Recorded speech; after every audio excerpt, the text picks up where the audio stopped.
let's dive right into this explainer and uncover one of the most startling patterns hidden in plain sight across ancient biblical texts. We're talking about the true coordinated operation of angels. It's a topic that's been wrapped in centuries of misunderstanding. But today, we're going to set the record straight by looking strictly at what the historical sources actually say.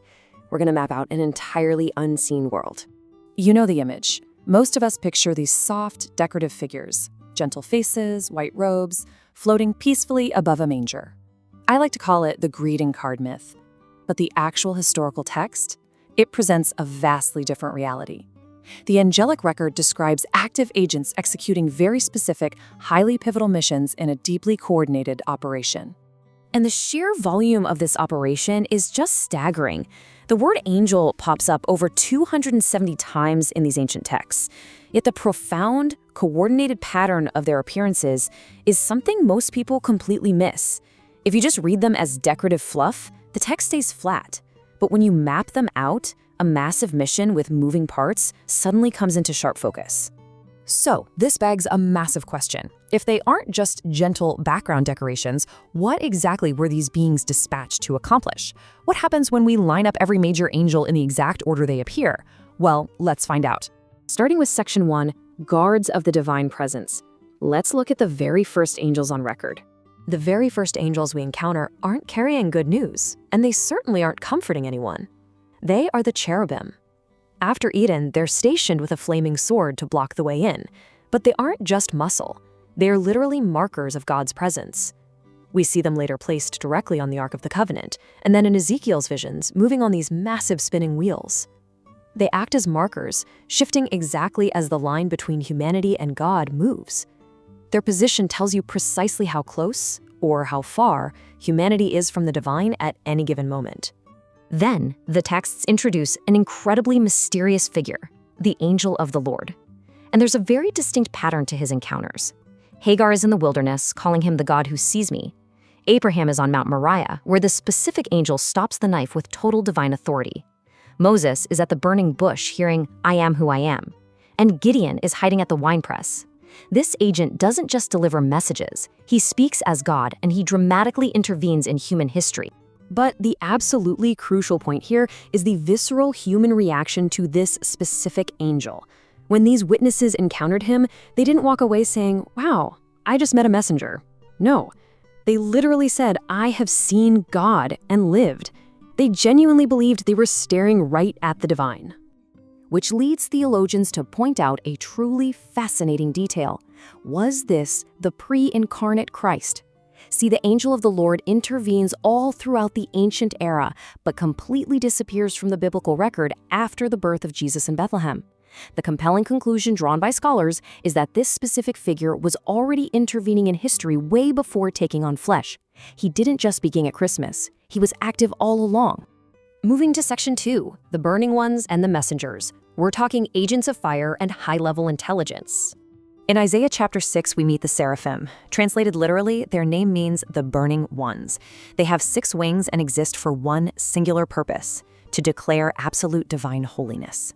Again, not exactly the fluffy guys you want painted on a nursery wall. They are entirely overwhelming. But here is the amazing part. When the prophet Isaiah is terrified of his own ruin in their presence, one of these burning creatures flies to him carrying a live coal from the altar to atone for his sin.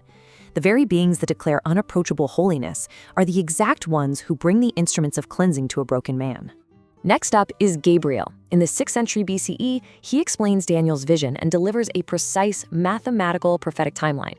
And then, 500 years of total silence. Nothing. Fast forward to the 1st century BCE, and he suddenly appears in the temple to announce the birth of John. Just months later, he's in Nazareth announcing the Messiah to Mary.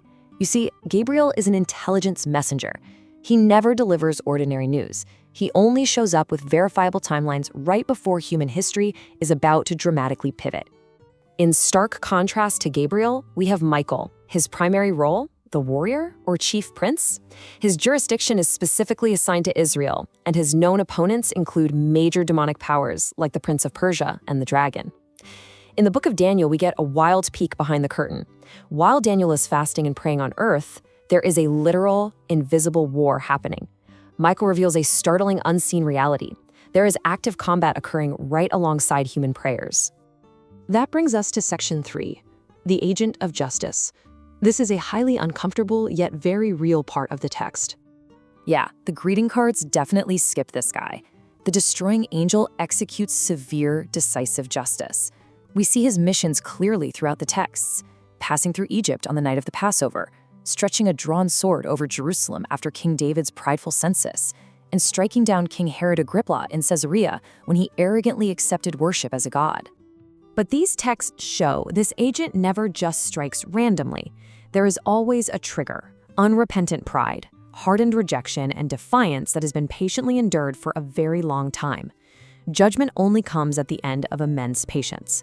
And, importantly, there is always a provided way out: blood on a doorpost, deep repentance, and offering at a threshing floor. The destroying angel is an instrument of a power that is perfectly just, but also perfectly patient. Let's pull back and look at Section 4, the Jesus pattern, where this entire overarching operation hits its peak. At his conception, Gabriel is there to announce it to Mary. At his birth, a massive heavenly host appears to the shepherds. In Gethsemane, when Jesus is in sheer agony, an angel physically strengthens him. At the empty tomb, angels roll the stone and are waiting right inside. And at the Ascension, 2 men in white announce his return. Do you notice what's missing here? Angels do not appear during the routine, stable years of his public ministry. They cluster strictly around the massive, uncertain turning points of his life. Which brings us to our final point in Section 5, the moments of transition, the single thread connecting everything. When you stack these moments together, you get Hagar totally alone and destitute in the wilderness, Abraham holding a raised knife on the mountain, watching his promise about to die, Moses lost in the desert for 40 long years, Daniel fasting for 21 days with absolutely no answer, the shepherds just waiting in a dark, completely ordinary field. The pattern here is undeniable. Angels almost never appear during times of quiet stability or routine. They show up strictly in moments of painful, uncharted transition. So what's the crucial takeaway? Signal flares. Every single angel acts like a signal flare, marking the exact moment the invisible, eternal story dramatically crashes into human history. Whenever heaven breaks into earth, an angel marks the spot. What this means, according to the angelic record, is that the dark field, the lonely wilderness, and the seemingly unanswered prayer are not signs of abandonment. You are not abandoned in your transition. The texts insist that these moments of deepest uncertainty are the exact historical moments when heaven is moving toward earth.